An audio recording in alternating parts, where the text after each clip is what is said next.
Hello?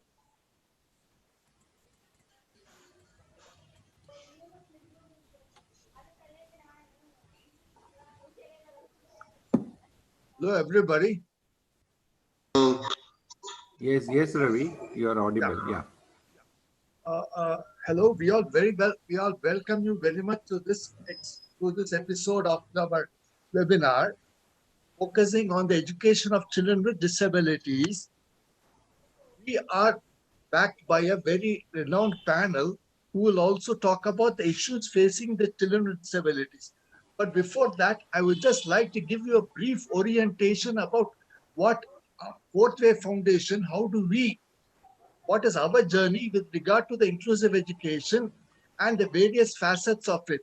Can you just switch on the PPT, CC?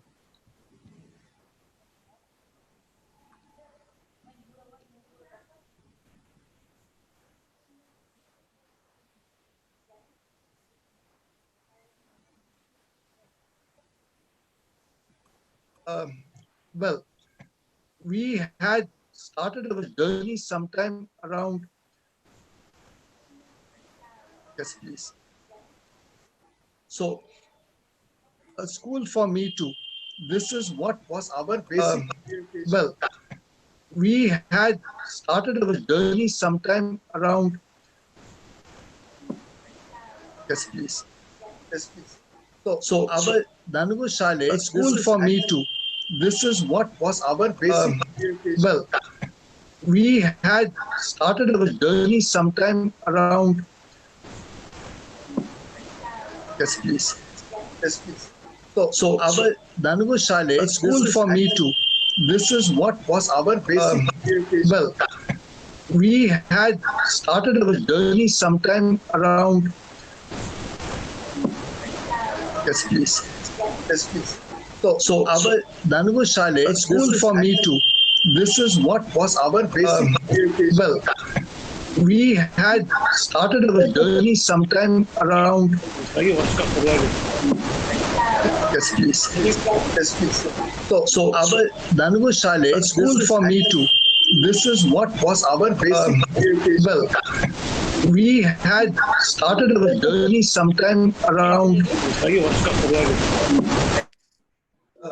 I'm sorry, there was some problem with the video. Coming back to we are currently right. You're muted, Ravi. Yeah. Go ahead. Muted.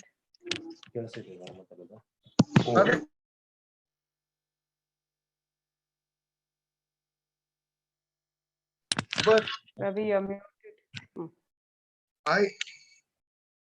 I am unmuted. Yeah, go ahead. Yeah. We are specifically, our journey began around 12 years ago, focusing on the issues of children with disabilities in a regular government school. And we had a unique approach known as a multi-stakeholder approach, where we had to include everyone from the government departments, from the education department, from the community, and all the DPOs to see that the children with disabilities are a part of the regular educational structure. And this journey of ours has been progressing on a rapid scale. We started in the district of Dharwad, and then Dharwad, Gadag, Haveri, and then we also started the teachers training at the second phase, and at the third phase we are also just setting up. We have also set up some special school readiness program centers, which is a part of an educational system to ensure that children with disabilities form a part of the educational system. So we have a classroom along with the regular schools where children also learn along with the regular children. So that is what is a unique thing. And what has happened is with the onslaught of this COVID, we, along with the various government departments, we are focusing on the education of children with disabilities to ensure that They are a part of this educational system, and in this crisis, they don't fall they don't fall between the cracks. So as a part of it, we are also including various players. It can be the government departments as well as the disability departments, the NGOs, to ensure that the children with disabilities form a regular part of the educational system. And this is our, and in context of this COVID, this is our second webinar. We had a last month also, we had a webinar. This is the second webinar. We also plan to have something similar once a month so that everybody's experience and expertise could be shared upon. And then we also be getting up with some materials to ensure that the children with disabilities form a part of the educational system. Now, without much delay, I think we will also ask Dr. Niranjan to take over the program. Dr. Niranjan, please. Thank you very much, Ravi, for this brief introduction about the work that you are doing. I take this opportunity to thank everyone at Fourth Wave Foundation for organizing this very important seminar and webinar at this point of time. I also, kind of very warm welcome to all my panel members, a very eminent panel who have been doing this, work in this domain for decades. I think certainly we will have a very rich, kind of presentations, basically to understand, the kind of interventions, particularly for children with special needs.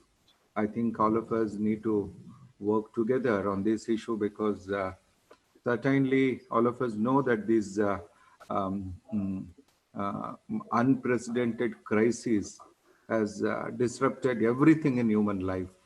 Whether it is livelihood, health, education, social life, everything is, kind of devastated.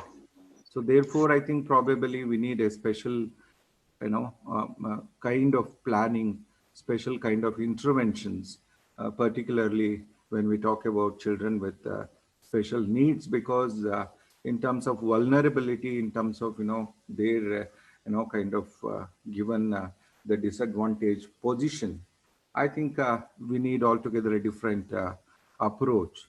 So therefore, I personally feel before, just we get into the kind of presentation, I invite eminent speakers. I think I just want to take 2 minutes to set the context. Whatever the interventions that what we are really looking forward from the state, particularly for this community, I strongly, kind of say that it should be a rights-based approach. It's not kind of a sympathy. It's not just, kind of a thing. Basically respecting the basic entitlements of these children, particularly in a very, kind of a inclusive manner. When I say the basic entitlements, it is not just education.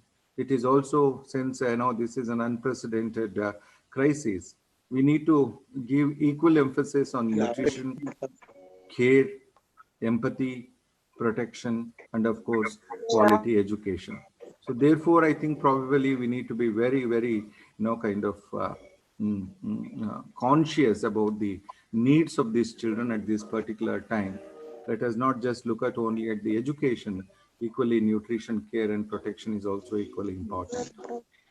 And also, I think it should be, the entire approach should be, can we mute all the participants? Otherwise, I think a lot of disturbance.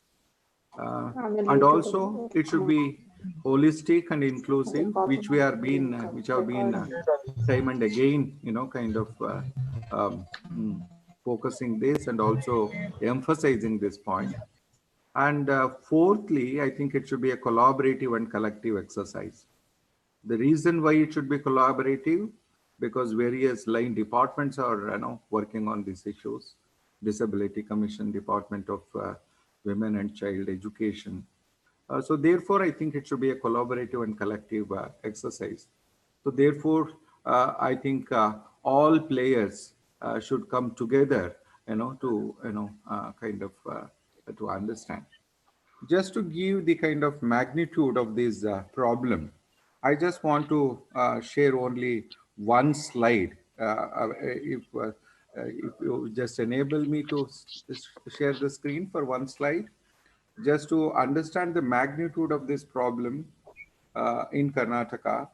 Karnataka state has, uh, mm, came out very recently, um, the number of children in this sector. I just want to Doctor, can we also have you on camera? Can show you switch that, to camera? like our eminent speakers can also look at these number, particularly those enrollment, those who are in the school. What is that we need to do for them? That is one question. And secondly, what is that we need to bring those who are not in the school, still they are yet to come to school? One is protecting the entitlements and rights of children who are already there, and also the concrete plan bringing uh, um, children who are not there. So I was just looking at this. If you take this left, which is in the blue, which certainly all of us can take it as a priority, because it needs some kind of interventions which all of us can do. Where the total number of children as per the state estimation is around 52,925 boys and 39,980 girls. This number itself is a very huge number, in terms of both our reach as well as intervention. I think we need to take this point, looking at the magnitude and what really we can do for these children at this point of time is an issue. So therefore, I request all the eminent panelists uh, to to help us basically to understand this entire issue, what we call the four ways method, in terms of knowing what's really these children have in terms of their availability of certain basic things as per the international as well as national constitutions and available legislations. And do we really allied all our policies, programs, laws, interventions in accordance with those framework is a question that certainly the eminent speakers can address. If we have really aligned those policies, then what is really an accessibility for these children? Like whether the school is accessible, whether there is any financial constraint, is there any discriminations? I think we need to address those things, particularly providing a kind of a barrier-free kind of access is an important thing that we need to discuss. Thirdly, what kind of the content, the curriculum, the kind of learning aids what we are providing for these children, so that it could be acceptable,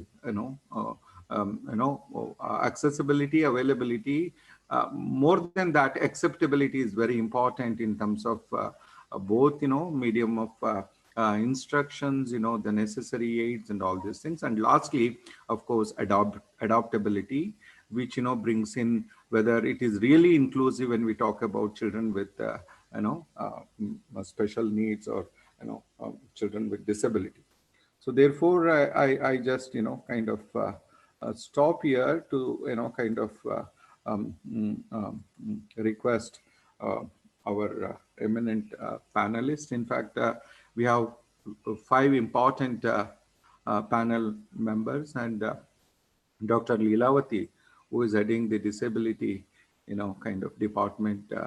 Earlier she had agreed, but because of some unavoidable circumstances, she has sent her audio clip, which gives us some kind of understanding what really the interventions by the department, because we have asked her to talk particularly, mm, mm, in terms of what is the department is really, uh, mm, um, done during this unprecedented crisis, basically to take care the needs of these children. I just request Diana or somebody else to play that audio to begin with. So we will start with Leelavati's, audio.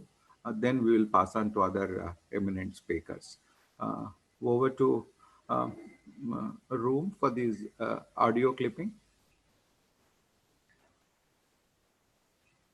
Good morning, everybody. This is Director, Department for Empowerment of Differently Abled and Senior Citizens speaking. Presently, every one of us has become familiar about COVID-19 problem. COVID-19 has been disruptive to all families, but the effect of school closure and social distancing has made the situation worse.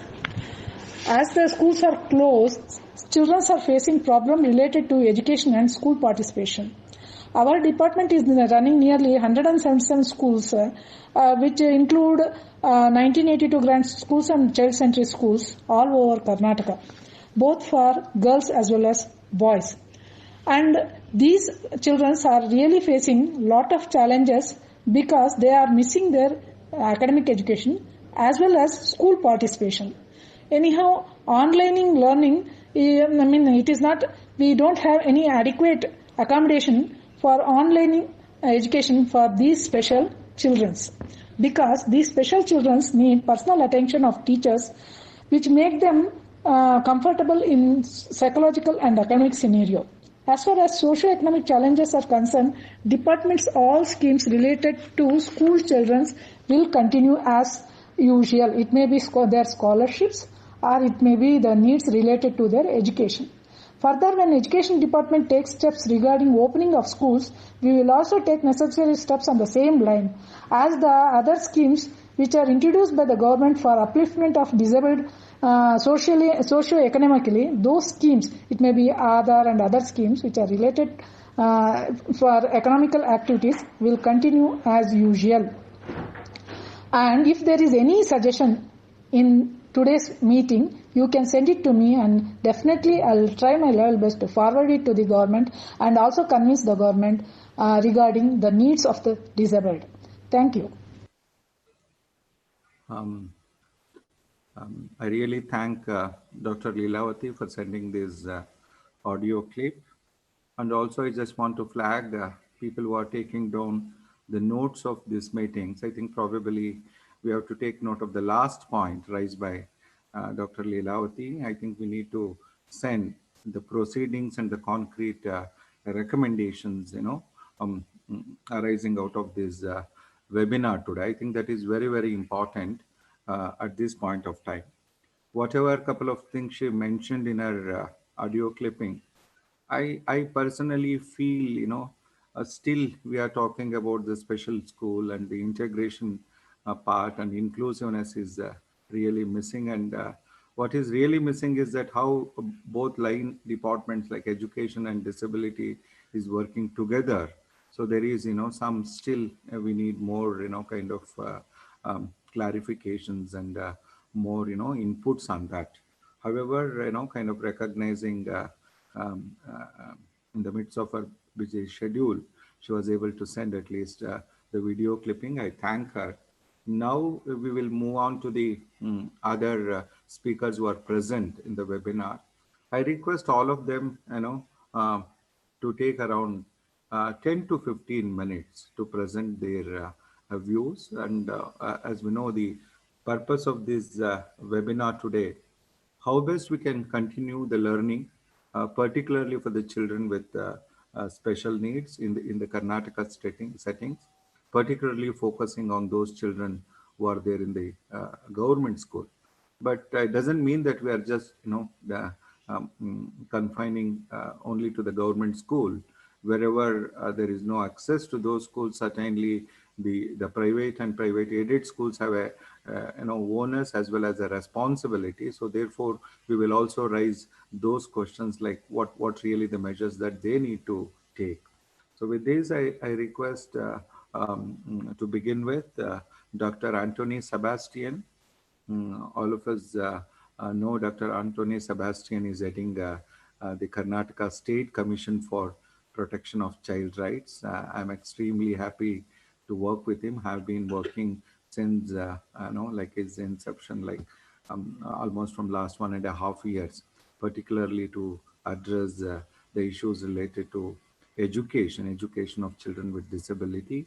And during pandemic, if it is not exaggeration, I have to say and record that he is really doing marvelous work, particularly based on the guidelines given by the Supreme Court, advisories, time to time, webinars, basically to understand the needs of children, and also the kind of interventions to keep the entire machinery to address the needs of these children. So it's really very important, and I hope this collaboration will continue with the Commission, particularly the Fourth Wave Foundation and the Commission will work together to make concrete, kind of a plan. If necessary, we can also come up with a kind of a roadmap.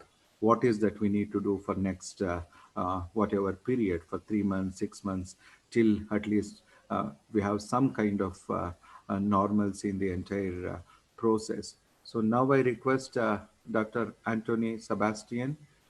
Over to Anthony Sebastian. Thank you very much, Dr. Niranjan. I'm extremely happy to be part of this consultation. It's very, very important and timely consultation that is happening now. All of us know that across the state and the nation, the whole question of discussion is happening on online education. Of course, the Honorable High Court and the state of Karnataka has gone ahead with the online education. While we all know that many of our students are not accessible network, because we commission have traveled across some of the tribal areas like Madikeri, Kodagu, Echirikote, remote areas, where we found the online education, it can be a reality or not. And we found it is difficult. The accessibility is a problem. When we talk about normal children, the accessibility and also the difficulty of getting education. Now today we are talking about children with special needs. As all of us know, it's an umbrella term for wide range of diagnosis, from those that can be resolved quickly and to those that will be challenged for entire life. It covers development delay, medical conditions, psychiatric condition, etc., which require special attention, accommodation, and there should be a specialized people to that. Concerns during this COVID-19, children with disabilities, special needs may experience serious complications or even death due to the COVID-19. Children with the special needs, high risk population actually, as they experience negative outcomes due to the reduced quality of care. Even public screening facilities may be inaccessible. Hospitals may even deny their entry. Facilities within hospitals may not be available. It's very much, I'm not talking about the health is concerned. When you talk about the education, the schools closed, parents are struggling to manage children's education while balancing childcare and work demands. It is hard for the parents for childcare because it's difficult to have specialized professionals, specialized technology to be made available to them when all the schools are closed. Therefore, children with special needs become highly vulnerable. So for the Commission, we reflect what can be done from the Commission. We always are open to that. Perhaps some of the 1 or 2 points that we can already forward, Dr. Niranjan, perhaps already would have made part of the expert committee's one. Inclusion of these children with disabilities in policy document. Once they're part of the policy document, they are now highlighted. Ensure human resources and equipment resources are available for home and center-based care. And the access to the informations. Promote social inclusion to advance mental health and child safety. So these are some of the suggestions. Perhaps when I look at the Commission side, we can take forward along with all the active participants. And Commission is committed towards the need of the special need children. And I open up for any kind of discussions and dialogue. And also, I wait listening to you, and I will try to formulate with the help of the organizers that whatever from the commission that we can do, we commit ourselves for that. Saying this, I think I stop here. I listen to you. Ranjan, please take over. Thank you very much, Father Dr. Anthony Sebastian, for these encouraging words. I think this hand-holding exercise at this point of time, particularly to address the needs of children with special needs, will make a kind of a big, kind of support, and also it's a kind of a wonderful message for the community that Commission has taken cognizance of, the kind of flight, the kind of difficulties, the troubles that the community is undergoing. I think taking such cognizance itself is an important, factor to recognize the needs of these children. I'm sure that today's deliberations will help us to work together. And I also sincerely request you, to send a set of recommendation to the state government, particularly based on today's deliberations. Just I want to, clarify one thing. The Committee on Online Education, in fact, we have not just called it as online, because online itself is not a very, good word. We called it as technology, enabled education and beyond, because it is not just online. We have to think beyond that. So page 26 of the report, which is a 51-page report, page 26 is completely devoted for children with special needs.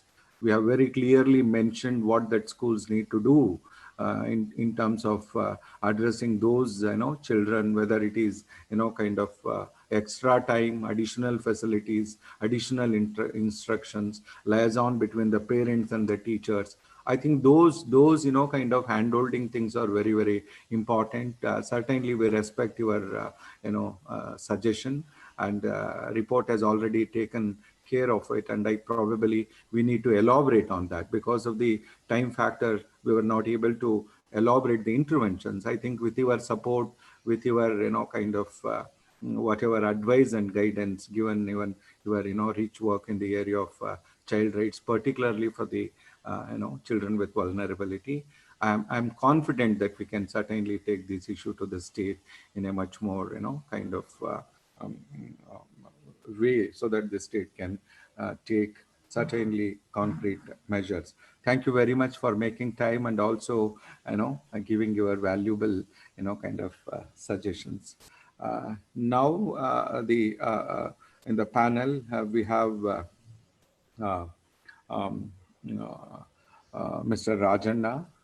All of us know ಕರ್ನಾಟಕದಲ್ಲಿ ಅವರು ತುಂಬಾ ಕೆಲಸ ಮಾಡಿದ್ದಾರೆ. ಈ ಹಿಂದೆ ಮಾನ್ಯ ರಾಜಣ್ಣನವರು disability ಕಮಿಷನ್ನಿನ ಆಯುಕ್ತರಾಗಿದ್ರು. ಆ ಸಂದರ್ಭದಲ್ಲಿ ನಿಜವಾಗ್ಲೂ ಕೂಡ ಅವರು ಆ ಸೆಕ್ಟರಿಂದ ಬಂದವರಾಗಿ ಆ ಡೊಮೈನಲ್ಲಿ ಅವರಿಗೆ ಬಹಳ ಅಗಾಧವಾದಂಥ very rich experience, and also I think the kind of understanding, ಅವ್ರಿಗೆ ಆ ವಿಚಾರದಲ್ಲಿ ಇರ್ತಕ್ಕಂಥ ಪೂರ್ಣವಾದಂಥ ಬದ್ಧತೆ ಮತ್ತು ಆ ತಿಳುವಳಿಕೆ, ಅವರು ಬಹಳ ಉತ್ತಮವಾದಂಥ ಕೆಲಸಗಳನ್ನು ಮಾಡಲಿಕ್ಕೆ ಸಾಧ್ಯ ಆಯಿತು. ಮತ್ತು ಉಳಿದ NGOಗಳ ಜೊತೆ ಕೊಲಾಬ್ರೇಷನ್ ಅನ್ನು ಮಾಡಿಕೊಂಡು ವಿಶೇಷವಾಗಿ ಎಲ್ಲ ಸೇವೆಗಳಲ್ಲಿ ಅದ್ಭುತವಾದಂಥ ಒಂದು ಕೆಲಸವನ್ನು ಅವರ ಸಂದರ್ಭದಲ್ಲಿ ಮಾಡಲಿಕ್ಕೆ ಸಾಧ್ಯ ಆಯಿತು. So I think it's a great opportunity to listen to Mr. Rajanna. I very warmly welcome Mr. K.V. Rajanna to share his thoughts. What is that we can do during this crisis, and how do we go about, based on his rich experience and also kind of hands-on work that what he is doing even today. Over to Mr. K.V. Rajanna. Thanks Niranjan ಆರಾಧ್ಯವರೇ. ನಾನು ಪ್ರಾರಂಭ ಮಾಡೋದು ಮೊದಲು, ಕಳೆದ ಬಾರಿ ವೆಬಿನಾರ್ಲಿ ನೀವು ತುಂಬಾ ಆಪ್ಟನ್ನ ಚೆನ್ನಾಗಿ ಓದ್ಕೊಂಡು ಮಾತನಾಡಿದ್ರಿ. ನಿಮಗೆ ಧನ್ಯವಾದ ಹೇಳ್ತೇನೆ. ಮತ್ತೆ second thing, I'm happy to say thanks to the Fourth Foundation for arranging this webinar. So I am expecting a lot from the directorate, person disability and senior citizen. So first of all, so there is huge resource available in the state to provide rehabilitation services for persons with disabilities across the state. Karnataka is the only state that has all the resources. Based on WHO CPR metrics, we can provide all type of rehabilitation services for all type of disabilities. So, today I will speak only on what are the resources available in the state to provide inclusive educations in the state. Okay. One is, so from education department in all the state, on all the blocks, around 202 blocks are functioning in the state. We have SRP centers. And we have a BRTs, CRPs and BRPs, we can take their help also to provide inclusive education. So SRP center, we can prepare the people. Okay. From the health department, we have RBSK, DEIC, DMHP, DBCS, and deafness control program. So RBSK, so before going to do any rehabilitation for the person with disabilities, early intervention is the must. So through RBSK, we can identify the early and provide early intervention services to DEIC. Then we can equip the children with disability through providing early intervention services and prepare for preschools and schools. Number one. Number two, through the DMHP, earlier it's very difficult to reach or get services from the psychiatrist and the clinical psychologist. Now all the districts, we have a district mental health program run by Health and Family Welfare Department. Psychiatrist and clinical psychologist available in all the districts. We can take a medical and services, medical interventions for our epilepsy children and behavior, those who have behavior problems. And we can do some counseling to the parents as well as the child. Okay. And district blindness control program, we can provide so spectacles to the low visions children with disabilities. And also we can make use of National Deafness Control Program to provide so therapy services and early detections of hearing impaired children in the districts. So this is the one side. Second side, so we are expecting a lot from our directorate, Dr. Nilavati. So they are reserved only on the special educations. I don't know why still they are not interested in inclusive education. In special education, I think not more than 12,000 children with disabilities are getting educations. Okay. So in inclusive education, more than 2 lakh children out of school or so inside the school, I think more than 2 lakh children with disabilities are there during the 6 to 18 years. Based on 2011 census, it crossed 2 lakh. So if we really did some survey, some sample survey, already Fourth Foundation did it. So more than 2 lakh children, they are in the schools. So for the ratio of the children and the students for special education, for some type of disability, it is 1:9. 1 teachers, 9 students. For cerebral palsy and autism students, some specialists, they are telling 1:1 or 2:1, 3:1 like that. Okay. So here our department is not, I don't know whether they don't have interest or do not have a vision or perspective or concept, whatever it may be. So they are not, earlier they are weak department. Now it is strengthened from the grassroots levels up to the district level. So we, up to here, we NGOs, we did work in alone, and in future we have to work with the department. Otherwise, their work is very limited to the service providers and providing some useless things to the people. Second thing is, in all the Gram Panchayat, we have around more than 7,000 grassroots rehabilitation workers are working in the department, VRW, URW and MRW. So during COVID-19 time, so it's very difficult. Already our Child Aid Commission chairperson explained the scattered districts like Kodagu and other things. It's very difficult to access education for the normal children. We can't expect our children to go schools and access education, okay, due to so many reasons, including accessibility. So for that, what we can do here, the directorate, our department directorate, they have to play the role in this time. They have to take support from the NGOs, and they have to train their people to make use of their departments, so rehabilitation workers, along with the health and education department. All the Gram Panchayat, 6 to 18 children with disabilities age, not more than 8 to 10 students, not more than 8 to 10. For early intervention, not more than 8 to 10. Approximately 0 to 18, not more than 20 children in the Gram Panchayat. It's not a big number to them to handle, to monitor them. So here the willingness is the major problem to the department.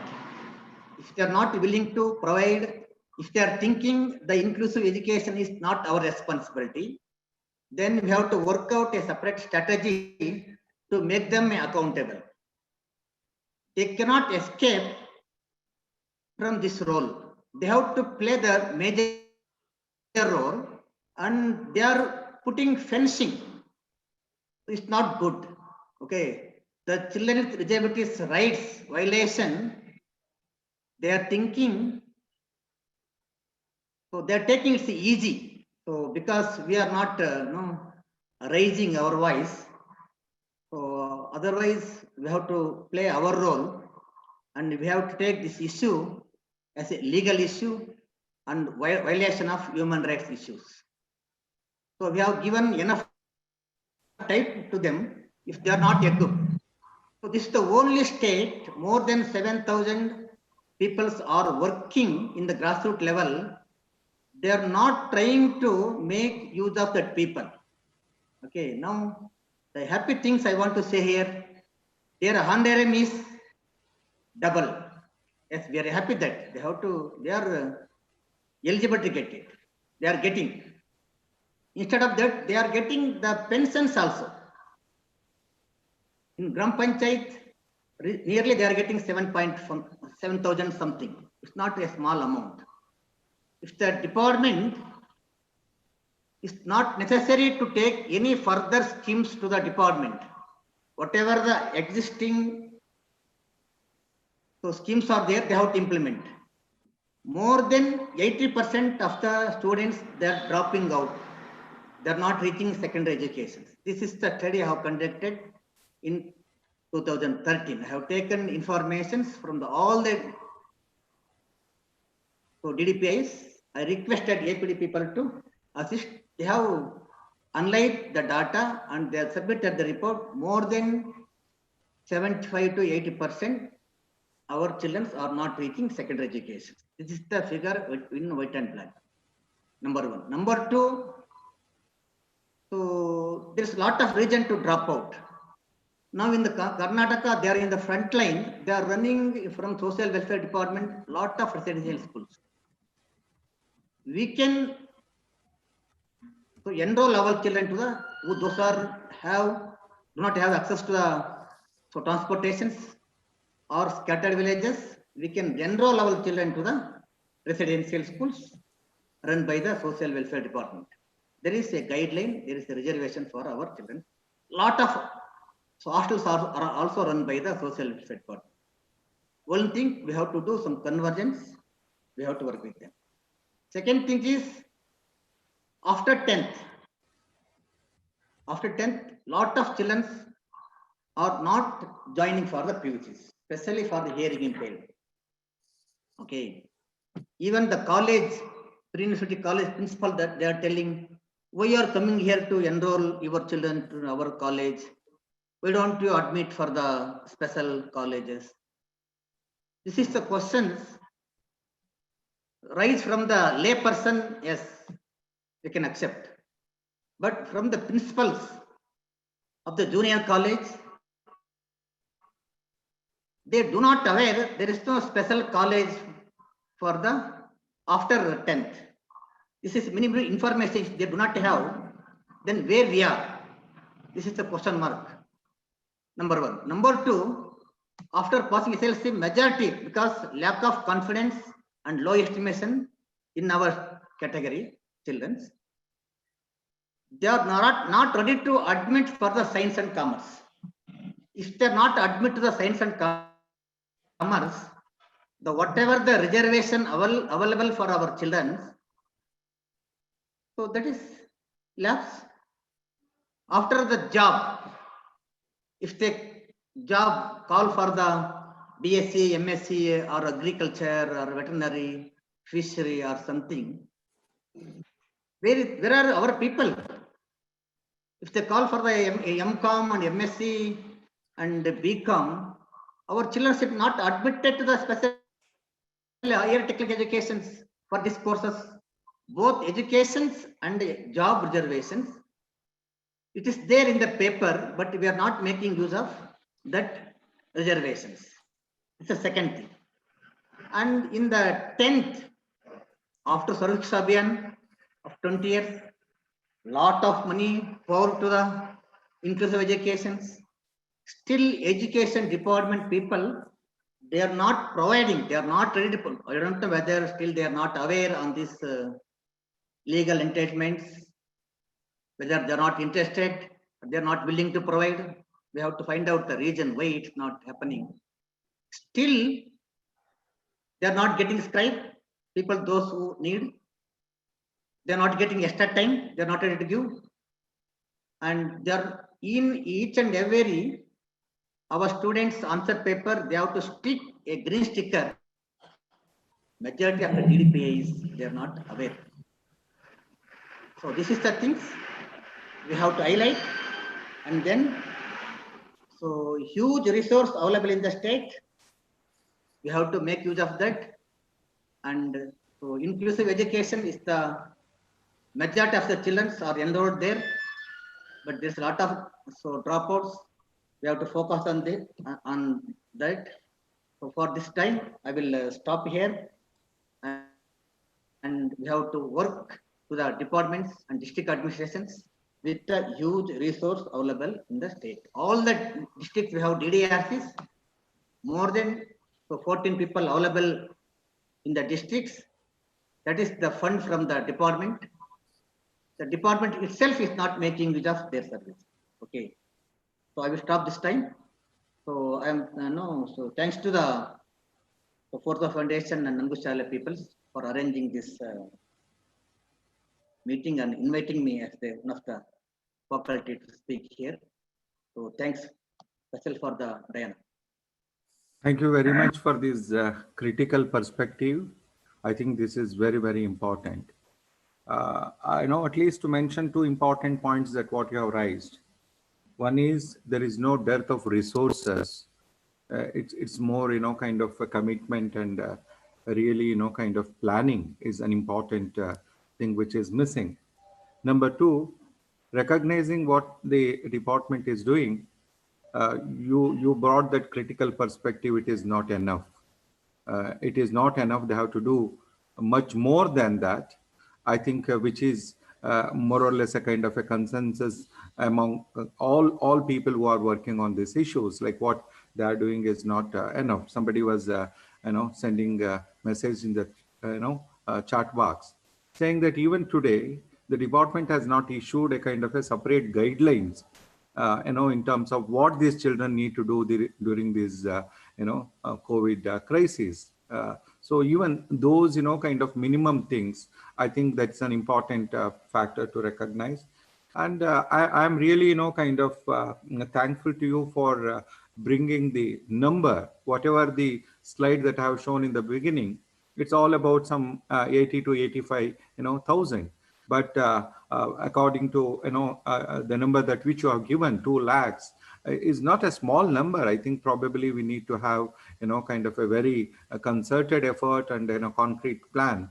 I really appreciate all your critical perspective, and please, handhold us to take this critical perspective, forward. And certainly we seek, and whenever we make recommendations, we will take your inputs before we finalize and submit to the state. So before we move on to Radhika ji, ji is a very she is doing an excellent work in this domain, and she's also kind of working with various networks, including Right to Education Forum at the national level. Our voice is always, focused on children with special needs, because at least I have the privilege of working, with her at least for more than 2 decades, if I am not, wrong. So therefore, it's really a great opportunity to listen to Radhika ji, because she brings in not only, the kind of interventions that need to be at the ground level, but also the kind of interventions that we need at the policy, at the law level, because she got her own research organization center, apart from working in the field along with the friends. So there's a great opportunity. I'm very happy to see Radhika ji after a long time. I could always, kind of happy to collaborate and work with her. Before I just handing over to her, I request both Diana and Ranjana to take note of the messages that we are receiving in the chat box. There are wonderful kind of points for recommendations, particularly Arlene Manoharan and Brinda Madam and various other participants who are in the webinar. They are giving what concrete things need to be done. I think we have to take note of it, and probably we have to include those things in our things. Now, having said this, I request Radhika ji, we're all waiting based on your rich experience, and good morning to see you again in the webinar. It's a great thing. Please take over. Thank you, Dr. Aradhya. Thank you, Diana and Ravi, for inviting me, and the Fourth Wave Foundation for inviting me to talk today. I have a few points to make. And the first thing, of course, is that we have to acknowledge that we are living in a humanitarian crisis. We are in the midst of a humanitarian crisis. And as Dr. Aradhya said, everything has got devastated. And that is really something that should guide what we are going to do just now. The first thing I'd like to say, as far as kids with disabilities are concerned, is that today, more than any other time, we have to look at the whole child. We have to understand that there are many, whatever the vulnerabilities are and have been, all the systems have broken down. For example, the whole idea of the food security systems, The medical systems have broken down. And so children with disabilities, as with other children, have not have all the systems that they had set up. For example, for a child who lives with thalassemia and requires regular medical intervention, the system has gone.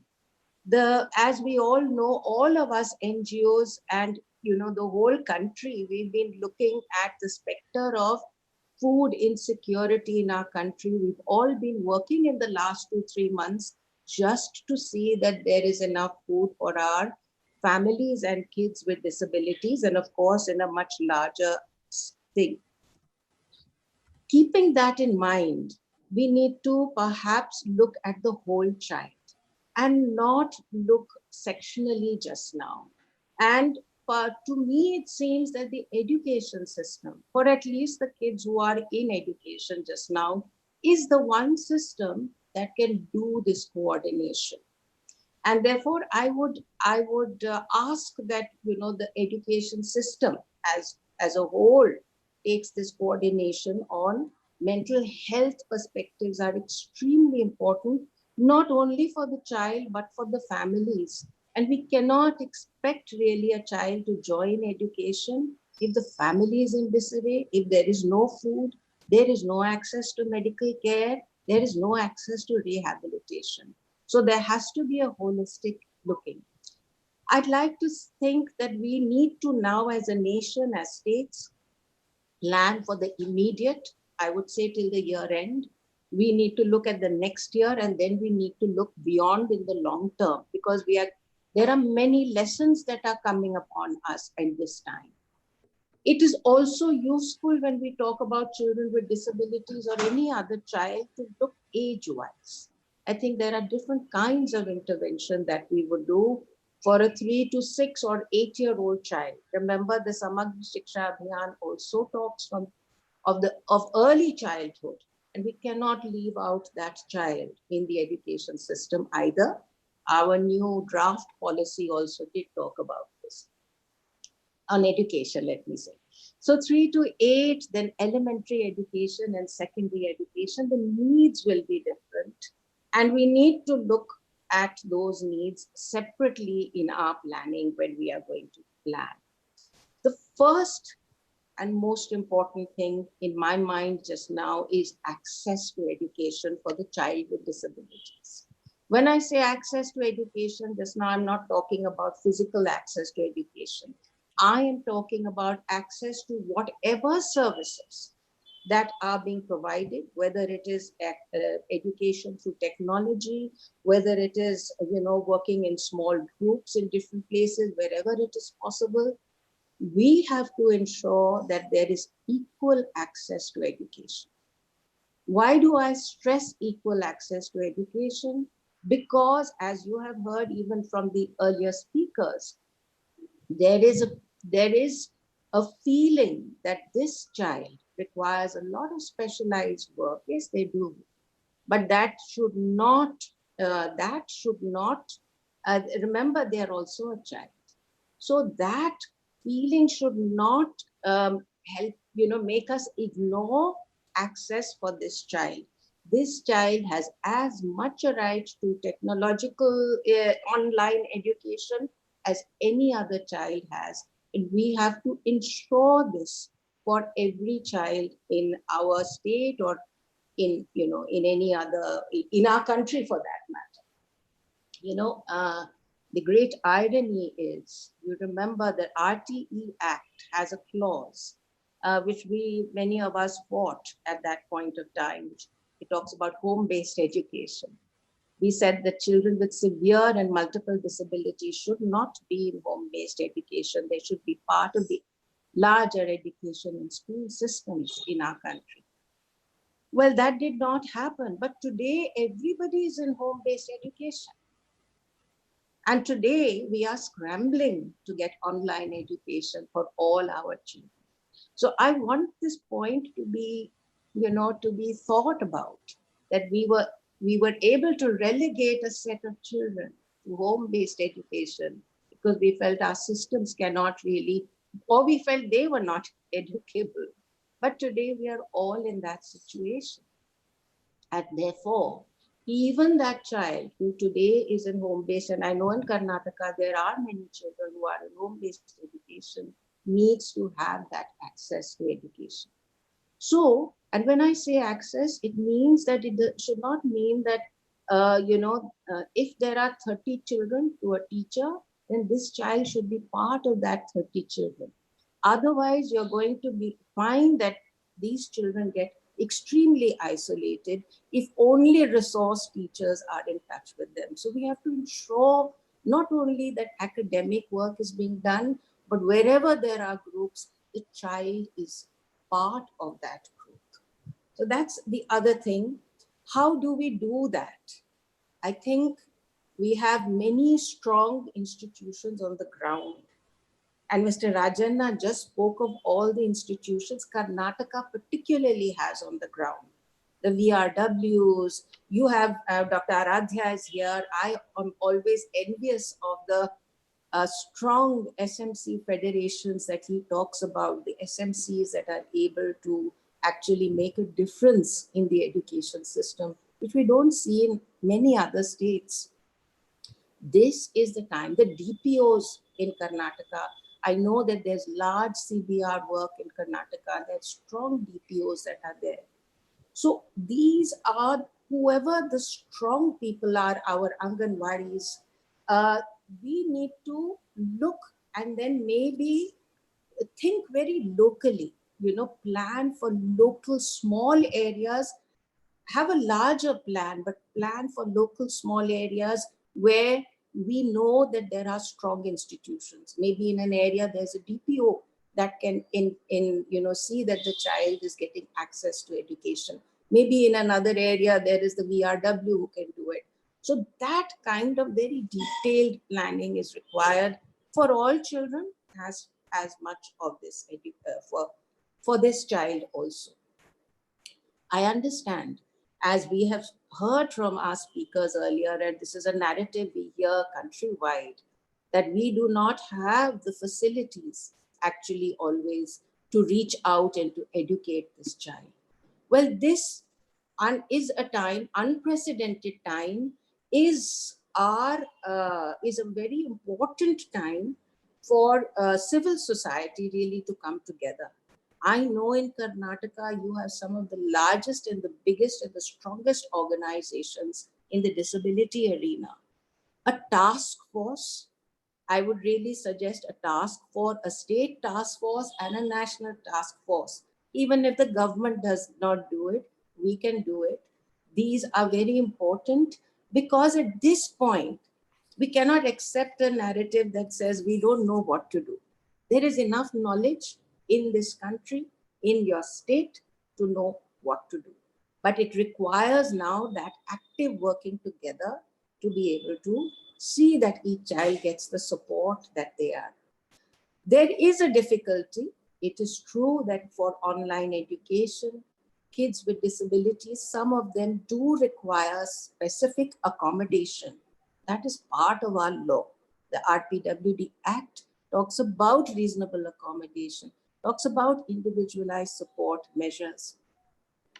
If we don't have them in place just now, the answer is not to exclude the child. The answer is to find the other way. I think, I just like to share that in very small ways, one of the things that we found with children with disabilities, we are so focused on their impairment, we forget, and that our inputs become so narrow. We always, whereas actually we have learned in this crisis that there's plenty of fantastic stuff on YouTube, and that we can actually see that our children have access to a range of information and knowledge, even if it is unfortunately on a small phone just now. But that range of information has been a very good learning for some of us who work with children, that we often get very narrow. So what I'm trying to say is that let us at least expose the child. Don't limit the child at this point. It's not going to be a very long time. Let's not stop education. Wherever there are stories, wherever there are poems, wherever there are other things, need to be shared on a much larger basis. And we have found many of our children who had no access or knowledge of technology now coming on to, say, a webinar or coming on to an online class.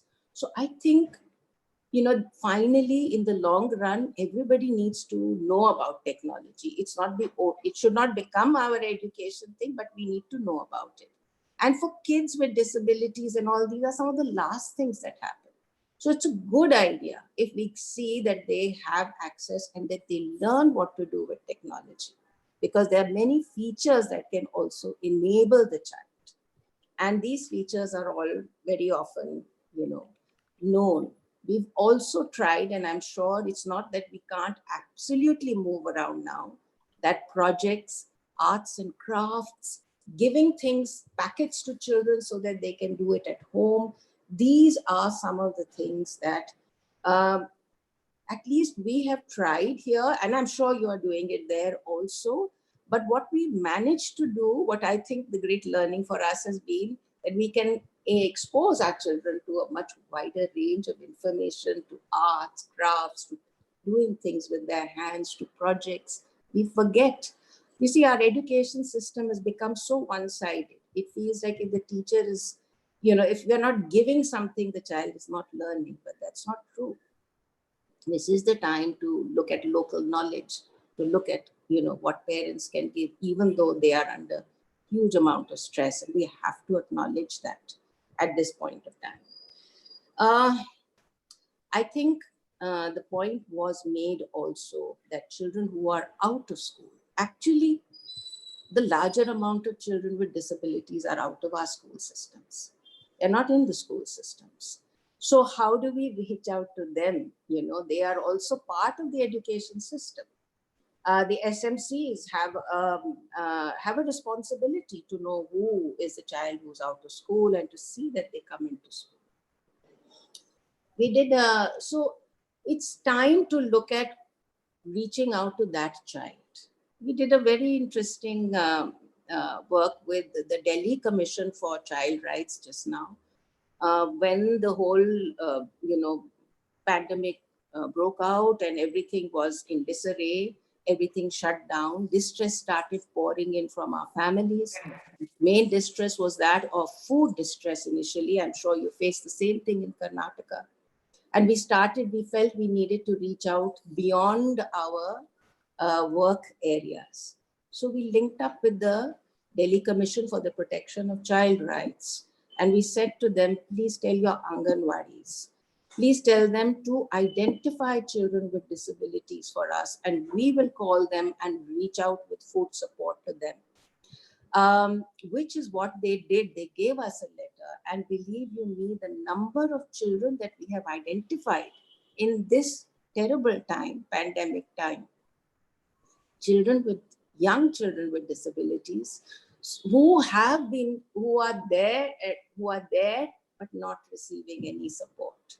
So who are there in the system, who we have the knowledge of, but who are not receiving that support just now. And so now we are trying to reach out to them. I think, in the long run, a pandemic that has come, it has settled on what is already there in our country. If a law is not implemented, it's not going to be implemented now. Yeah.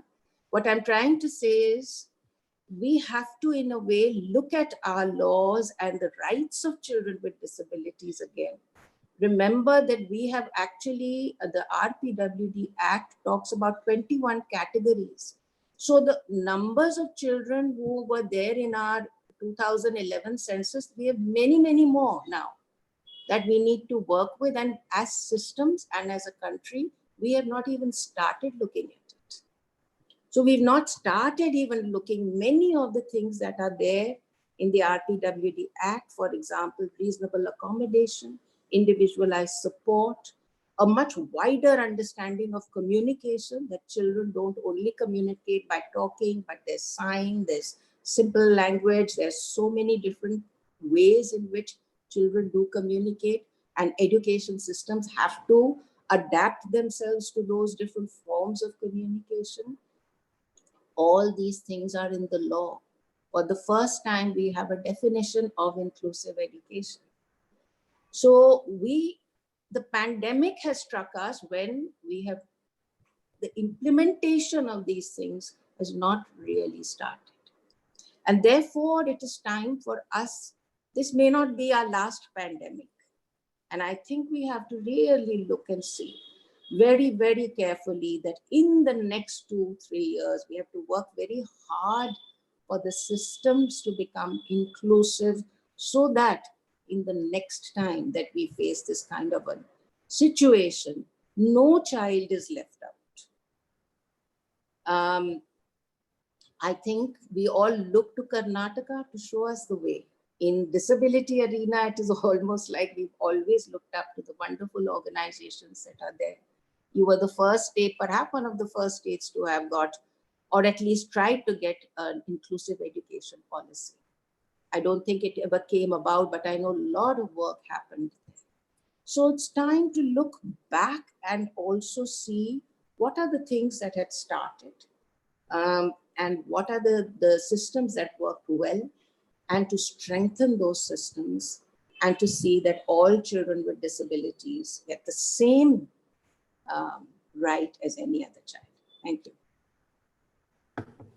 Thank you very much for these, kind of bringing very pertinent issues. As usual, always, like in many forums, what you have been doing for decades. I completely endorse your viewpoint that education department should be the kind of a nodal, a department and organization, particularly, to address this issue.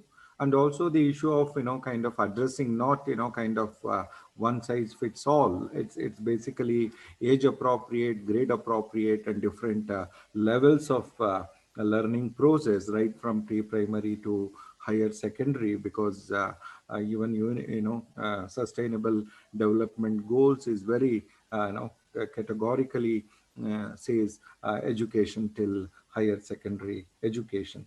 Also completely agree with you that we have to think globally, but our action should be at the local level, and mobilizing particularly the resources, community-based organizations using the kind of networks of Anganwadi workers, ASHA workers, SMCs. I think this is very, very important because all these years, though we are talking about convergence, though we talk about that we need a concrete interventions, but in fact, it is not happening. To be honest with you all, and also the participants here, even before pandemic, pre-pandemic, situation for this community was not very encouraging.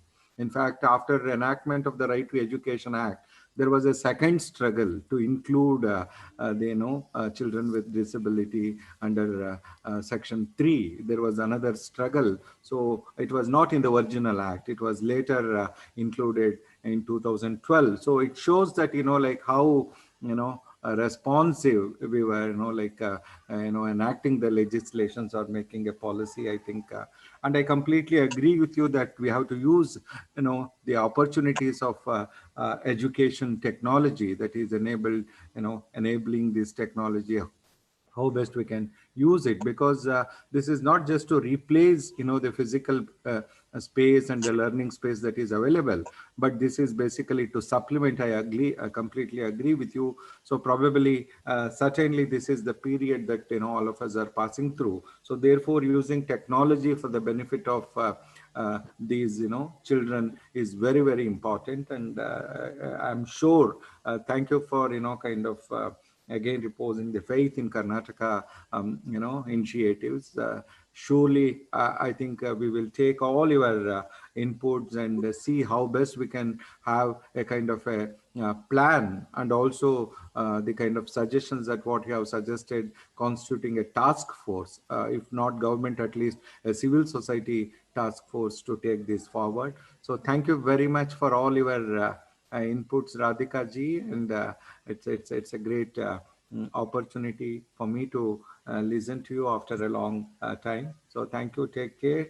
And now, friends, of course, we are at the fag end of our webinar. Now I request Diana, which needs no introduction. Diana, in fact, is one who is leading this entire process in Karnataka, and my connectivity with her. We have been working, if I remember, it's more than 2 decades. And in fact, we had our early discussions like how to go about, how what really that we need to do something very, kind of unique, not really, kind of replicating something that which we have been doing. So I think from that sense, Diana's work is really something very, exemplary, and it's really something that many of us can certainly handhold with her, and we can work together to make a difference. Now over to Diana for your inputs. Thank you, Dr. Naranjan. It's really, really enlightening to sit with all of you again. The last webinar was such a success and the participation was encouraging, same as this one.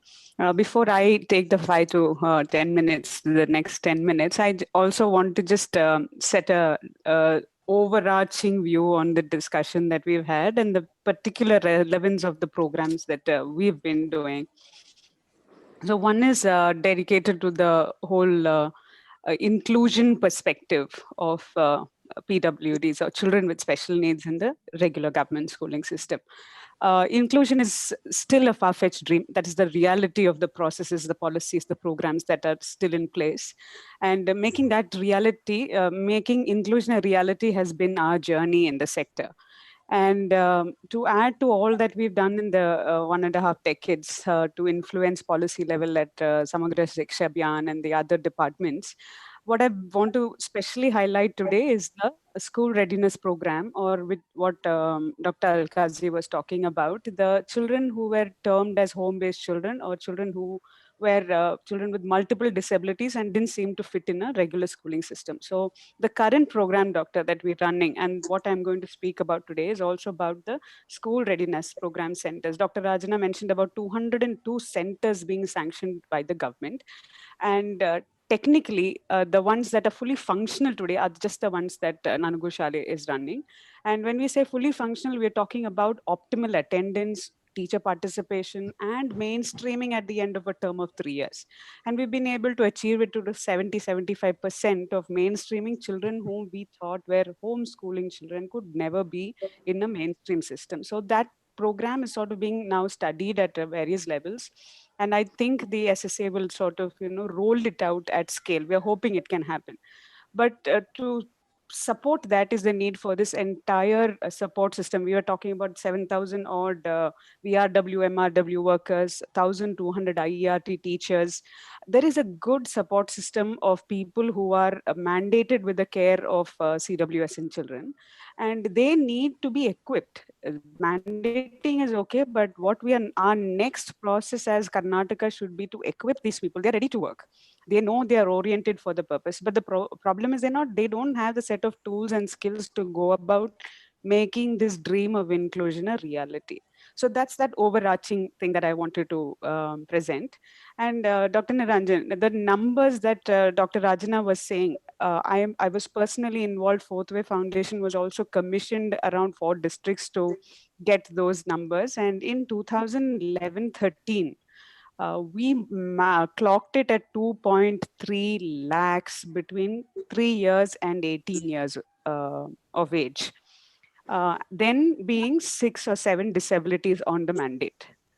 Now in 2019-20, we are looking at 21 disabilities for which we really don't have standardization on mapping them at the grassroots levels. And we are looking at least numbers easily 2.5 and above. 2.5 lakhs is what we're talking. So as much as we have a number in the enrollment system that we can calibrate and bring to say that they are in the system, I think like Dr. Alkazi said, there's an equally bigger number lying outside the system for many reasons, though we are enforcing RT and all. This is our grassroots experience.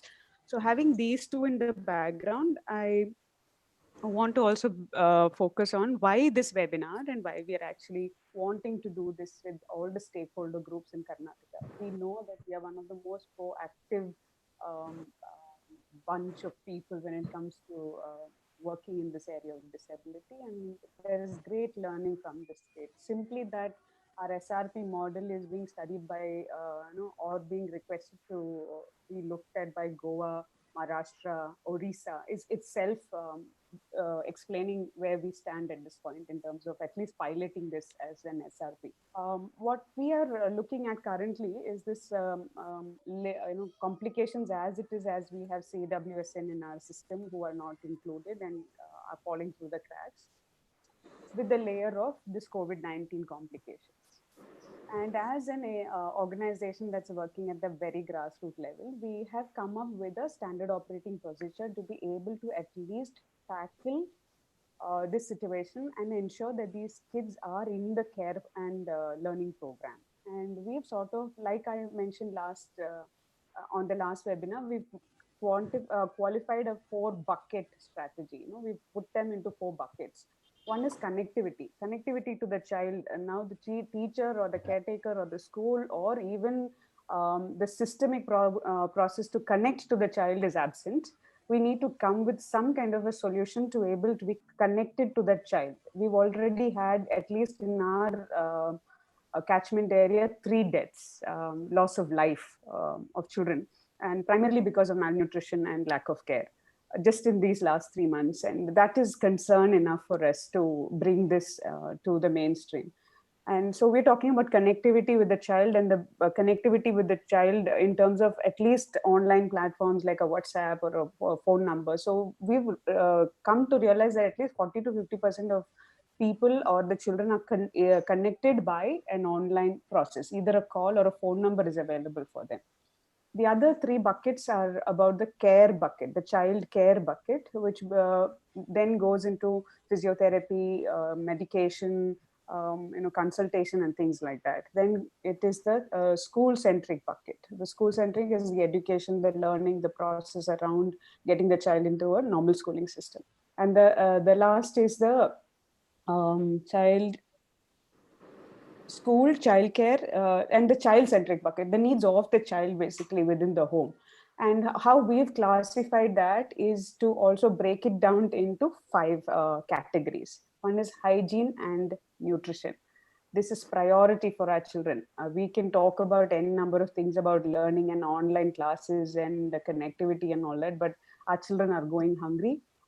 They are not being fed enough. The reality is that the parents are all daily wage workers or farm workers, and nutrition is an issue. And reaching that in this condition is, I think, the priority. The government is doing what it has to do, but I am taking this platform to raise the concern that nutrition and hygiene factors, we're talking about sanitizing and soap and washing and water.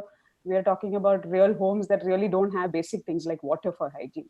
So this is a concern. We need to address it, and especially for children like this, it is primary that we address it.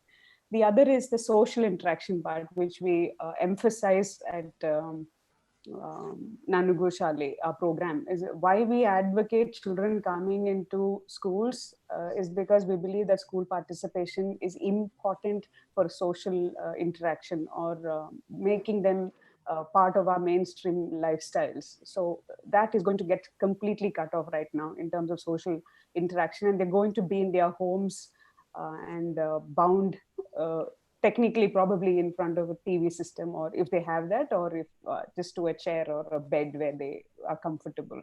So that is really something that we have to work around and see that these kids are able to do something in the absence of a schooling process. The next is their physical activity. So at our programs, we are designing, and we are also making it available to the entire disability sector, a series of child-centric physical activity programs coupled with the learning initiative. So that is being rolled out. We already have some 10, 12 pieces ready, and I think the sector is using it. We are willing to say that it's available for everybody who wants to use it, and that is very sensitively made, sensibly made, considering children with all kinds of disabilities and without disabilities. Children without disabilities also can you do this in their homes, and also children who are severely disabled and have challenges of autism and cerebral palsy. So it's a very holistic approach to engaging children at home for a physical activity to keep them physically engaged. And the last of it is the learning. We cannot say that our kids are not in the learning process and they that's not the priority. So all of these sets of online things that's available, Dr. Alkazi was saying, there's so much available online. The only challenge is it is not content specific in a local language or in a very grassroots language that is that our communities can easily access. So we take inspiration from that and convert it into local language, but being sensitive about our other systemic and social boundaries where these children exist. So what I want to tell all these important panelists today and everybody who is listening is that we need to work together is inevitable. It's I think the way forward. We've always been advocating this as Fourth Way Foundation, that the sector needs to come together to be able to create that change and move that trajectory and say, okay, inclusion has been made possible, at least in the pocket or the state of Karnataka. And solutions are available. We are solution people at Fourth Way Foundation. We pilot things. We show you the baseline. We show you a minimum, change. We show you the base numbers, and we then hand it over to the state. So that's what we've been doing for a decade. Like Dr. Niranjan said, that was one of the big things I learned from a person like him early on, like 2 decades back. And we've been true to that commitment. And all I ask of this entire team that's logged in is to bring in all that you have. We are just one agency that's doing this, but there are a lot of people who are doing a lot of things. Kindly put it out in the open and be willing to share, and so that we are able to come with something comprehensive to address this. So this is me from Fourth Wave, and we're open for questions, Doctor, if there is anything. Thank you so much. Thank you, Diana. Basically giving the detailed account of the work that what you have been doing. Congratulations, and keep doing kind of this exemplary work that we're all with you. And I completely agree with you, and also with Radhika ji. At this situation, our priorities certainly starts with good nutrition, followed by health, protection, and education. I think we have to remind the state that there is a need for us to make interventions in this order. If it is not just an order, but we need a kind of a more holistic interventions rather than a kind of a piecemeal approach. And certainly as we brought the critical perspective, we don't want any knee-jerk reactions anymore. I think I just want to tell very loudly to the state and the people who are really looking after the sector. So we don't need. And even if you look at the way that the kind of efforts to dilute the legislations, what we read in the last 2-3 weeks is highly kind of objectionable. I take very strong kind of opposition to that, and I don't spare the state. Whatever that we have kind of got after decades of struggle cannot be diluted, because that's a very important thing. So I think we have to be louder in this when we talk about particularly this sector. So having said wonderful kind of a range of kind of thoughts, insights, and learnings. I think this is something very great for us to learn. And now, Diana, can I just expand this for another 15-20 minutes so that Sure, we will have opportunity to all participants, many of them have already sent wonderful suggestions, through chat. I thank each one of you for the commitment that you are expressing. I think this is what I always believe, collectivity, and this is an emotional issue for me. I think if we are not able to do now, we can never do things. I think with this, I always an emotional person. So therefore, I request each one of you to suggest what is your kind of thought on this, and how do we go about, and so that we can include that as a kind of a concrete thing, and we can reach the government. So now I open it for discussion, and please ask questions. I just request the host to take note of who is kind of sending either raising hand, things like that, and accordingly we can request them to give their things. Open it for discussion now. Yes, you can actually raise your hand, and we will let you have the screen so you can raise your questions. Otherwise, you can actually post on the chat box, which the moderator or I will read, and we can have the panel answer your questions. Good morning, madam. I am Lakshmipati. Yes, sir. Yes. I am Lakshmipati. I am a physically challenged. I have a contact related with APD in 1982 to till today. And Mr. Rajanna, he was working he was having on a small workshop. Our ex-commissioner. I was a small clerk. Then I studied there only. Now I am working for NTTF, Network Technical Training Foundation, for ITI electronics for physically challenged. It is a totally free education. It is at Electronic City, Bangalore, Electronic City, Bangalore. And also I am a Lions Club member. I have associated with other NGOs also. Now this month I am going to retire. I would like to start my own organization, Technical School for Physically Challenged, utilizing this technology. And I am working from past 32 years, all are employed, because we admit the students, candidates, speech and hearing and locomotor. But this program is very good. I would like to thank you for everyone's. Thank you very much for this initiative, particularly kind of opening an institution. Thank you very much. Any Yashasvi?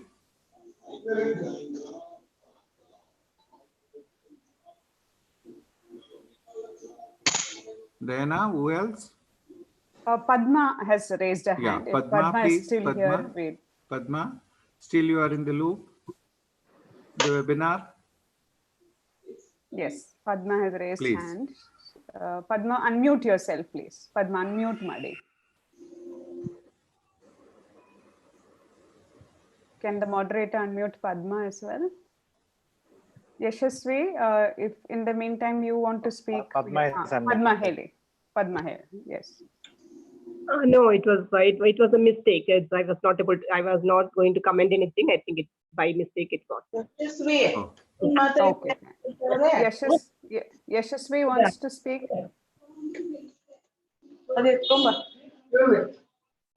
Yashasvi, please. Yashasvi. How matadi?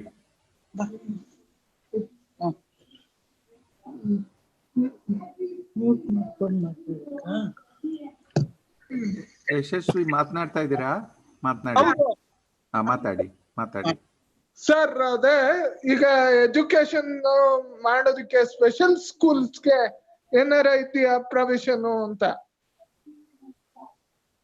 Diana? Leelavathi madam ಹೇಳಿದ್ರು ಬೆಳಿಗ್ಗೆ, ಅದು department ಕಡೆಯಿಂದ special ಸ್ಕೂಲ್ಸ್ಗೆ ತುಂಬಾನೇ ವ್ಯವಸ್ಥೆ ಮಾಡ್ತಾ ಇದ್ದಾರೆ. ಅವ್ರ focus ಅದೇ, department of disabilities at the social justice department, ಅದು ಅವ್ರ ಫೋಕಸ್ ಇದೆ.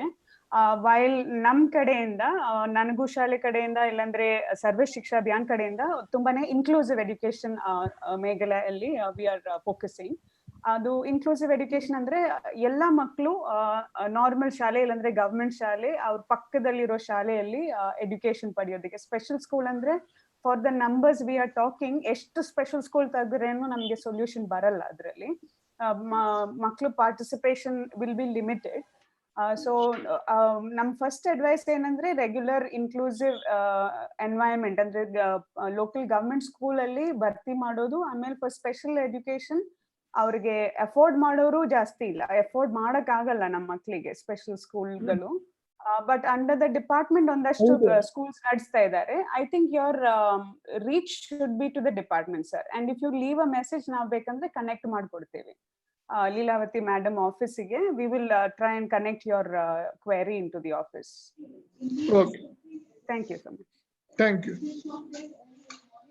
Yes, doctor. There's another one, another question. I am from the Education Department, Bangalore North. We have spoken so much, but how to implement it? Not only the children in remote areas, but in cities too face practical, and we want practical solutions. That's another question, doctor. Okay. Can I request Rajana to answer this? Yeah. So Please. Major ಆಗಿ urban ಅಂತ ಹೇಳಿದ ತಕ್ಷಣ urban slum ಕೂಡ ನಾವು ವ್ಯಕ್ತ ಮಾಡಬೇಕಾಗುತ್ತೆ. Urban slum ಅಲ್ಲಿ rural ಏರಿಯಾಕ್ಕಿಂತ ತುಂಬಾ ಸಿಚುಯೇಷನ್ ತುಂಬಾ ಪೂರಕವಾಗಿಲ್ಲ. ಸೊ ಇದಕ್ಕೆ ಅರ್ಬನ್ ಅಲ್ಲಿ ನಮ್ಗೆ ಅರ್ಬನ್ ರಿಹಾಬಿಲಿಟೇಷನ್ ಸೊ ಟೀಮ್ ಇದೆ, ಮತ್ತೆ urban local bodies they are the accountable. ನೀವು ಆಕ್ಟ್ ತುಂಬಾ ಸ್ಪಷ್ಟವಾಗಿ ಹೇಳ್ತೇವೆ, ಹೊಸ act rehabilitation it is not only responsibility of department, it's the responsibility of the authority also. Authority means gram panchayat, town panchayat, municipality, ನಗರ ಸಭೆ ಇದೆಲ್ಲ ಸ್ಪಷ್ಟವಾಗಿ ಹೇಳುತ್ತೆ. URW ಜೊತೆಗೆ ಸಹಕಾರ ತಗೊಂಡು, ಮತ್ತೆ ಅರ್ಬನ್ ಅಲ್ಲಿ ತುಂಬಾ ಅಮೌಂಟ್ ಇದೆ.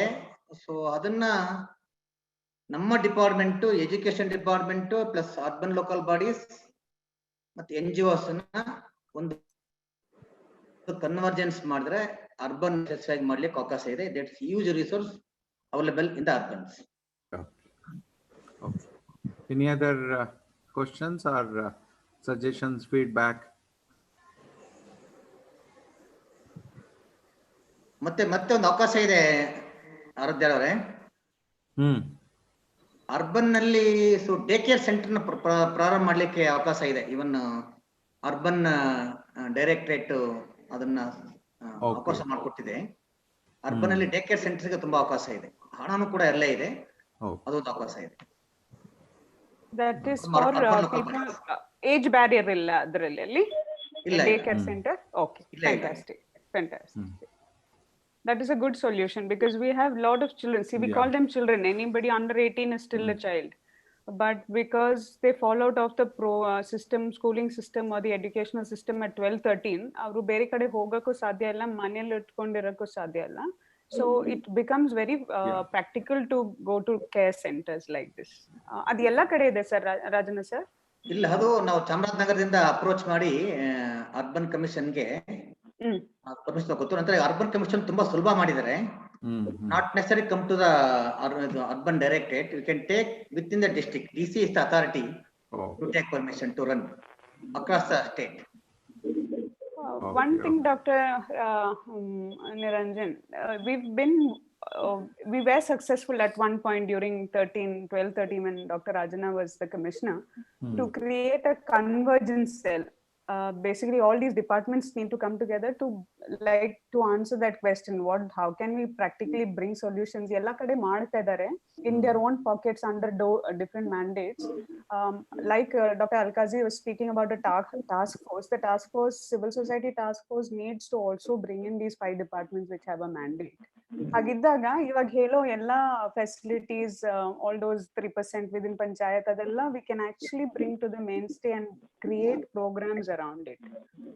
I think that's a very good suggestion, like based on my experience in the education department, particularly to address child labor and other issues, it's better to have a high level committee headed by the minister, where the commissioner can be the member secretary, and at least taking one responsible officer from each department, education, DWCD. I think that will give us some kind of a concrete opportunity to bring all of them together and to bring that kind of convergence that what we are talking about. That can also go as a suggestion as part of the proceedings of this webinar. So any other suggestions and feedback? There are 2 hands raised. Sunil's hand is raised. Before Sunil takes the question, I also want to remember this for my note keeping team at 4th Wave. They're making notes of this. Dr. Father Anthony Sebastian, Commission for the Child Rights Commission. This department, this what you just mentioned now can be spearheaded by the commission, CRC office. Okay. So Father, if you can actually put this together and initiate something, it can go from your office as our request, and I think then the ministry will take it up. What do you say, Doctor? Surely, surely. We are with you.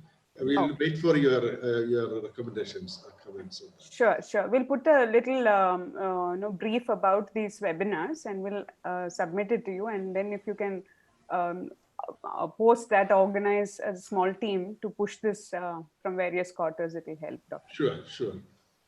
Thank you. Sunil? Sunil Hi. Jain wants, yes. Hi. Hello everyone. First of all, thank you so much for what you have created, Diana and the team. I have a comment and then a request, given that people on the panel and the participants is so powerful, representing the state and the entire nation also, is that it is generally, but more so in this current situation, that we will never talk about sports for persons with disability, more specifically for kids with a disability. In our own studies and experiences, sports for persons with a disability, they get exposed at the adult age, right? But I think it's very important that whenever we think about any programming, there is a need for structured programming to expose kids with a disability to sports. So my request will be, whenever we are setting a task force or whenever we are giving any representation of policymakers in the government, it will be very worthwhile to include sports as one aspect. Thank you. Thank you very much for this. Certainly we will take this, forward. Thank you. Thank you. Sunil also spearheads this whole sports with CWSN children. So I think you should push yourself, Sunil, to be on this task force. The way it works is that you have to push the agenda. Not that people don't remember, but it doesn't take prime place unless there's somebody to push and advocate it. So, I get it.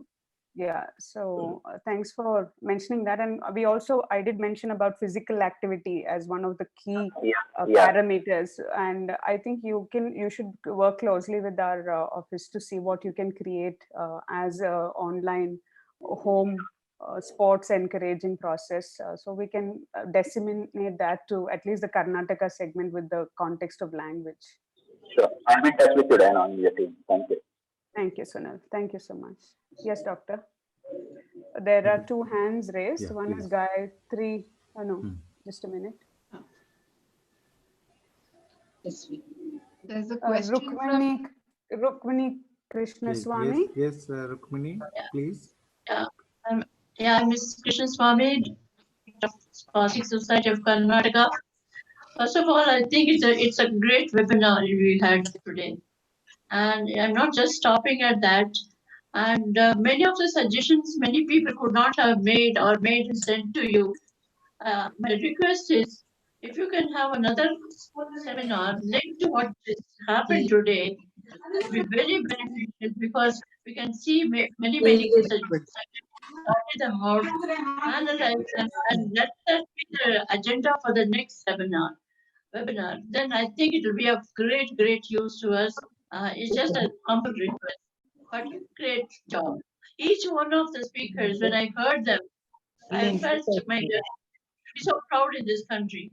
So to have such people with us, and many, especially our children, parents also help us very often. And I think, thank you so much. Thank you very much, for your, participation. You were also there in the last webinar. I could see the kind of energy that you bring in, something, great, I salute you, because, this is the kind of inspiration and, kind of encouragement that we need. Certainly, we will take it forward. Over to Diana, any quick kind of response? Like, I think certainly we can take it forward. Yes, there is a Galaxy JB, but we don't know the name of the person. They put their hands up. We can't even read the number of the phone. Okay. ಯಾರಾದ್ರೂ Galaxy JB phone ಇರೋರು ಕೈ ಎತ್ತಿದ್ದೀರಾ? J8, yes.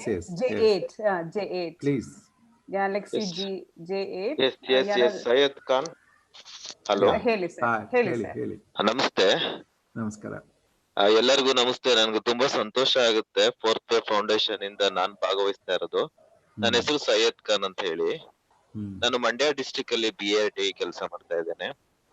ನಿಜವಾಗ್ಲೂ fourth way foundation ಕಾರ್ಯ ಶ್ಲಾಘನೀಯ. ಅವರ training ಎಲ್ಲ ನಾನು attend ಆಗಿದ್ದೀನಿ.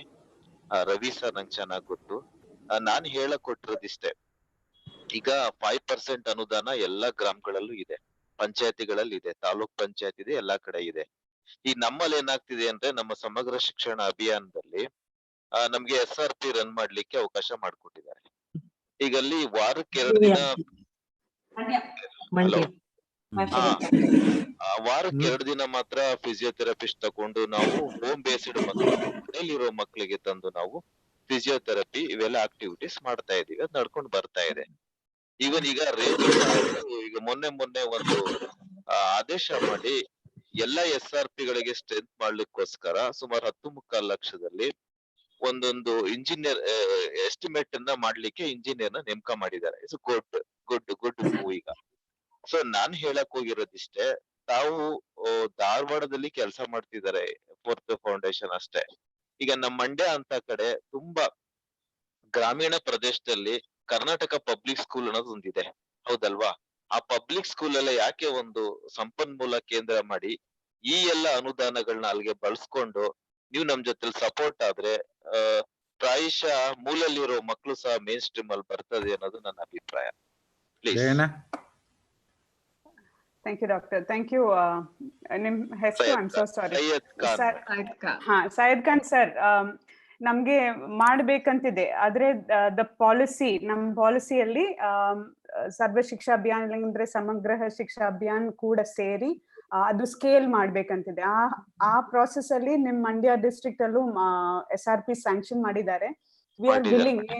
ನೀವು ಅದಕ್ಕೆ if you come forward and take responsibility, ನಿಮ್ಗೆ ಎಲ್ಲಾ ಕೆಪಾಸಿಟಿ ಬಿಲ್ಡಿಂಗ್ ಮಾಡ್ಕೊಟ್ಟು ನಿಮ್ ಟೀಚರ್ಸ್ಗೂ ಟ್ರೈನಿಂಗ್ ಮಾಡ್ತೀವಿ sir. We are with you. Wherever there is an interest, we will definitely facilitate. Sure. The only thing I want to say to the entire team is that at the policy level, at a scale level, it is possible to do it. Now ellaru seri district inda bandu ನಾವು ಇದು ಮಾಡ್ತೀವಿ, ಇಷ್ಟೊಂದು SRP ನಡೆಸ್ತೀವಿ ಅಂತ, if you come together, that will become like a red flagged area under the Samagra Shiksha Abhiyan, and they will let this happen. And skill transfer and knowledge transfer, we are willing to cooperate with anybody who is willing to go the journey with this. Okay. Thank you madam. I remember Syed Khan sir, ನಾವು ಧಾರವಾಡಕ್ಕಾದಂತ training ತಾವು ಬಂದಿದ್ರಲ್ಲ sir? ಹೌದು sir, ನಿಮ್ ಜೊತೆ ತುಂಬಾ ಮಾತಾಡಿದೀನಿ. ನೆನಪಿದೆ sir. ನೀವು ಧಾರವಾಡಕ್ಕೆ ನಮ್ ಟ್ರೈನಿಂಗ್ ಆಗಿತ್ತಲ್ಲ, ಅವಾಗ ಬಂದಿದ್ದೆ.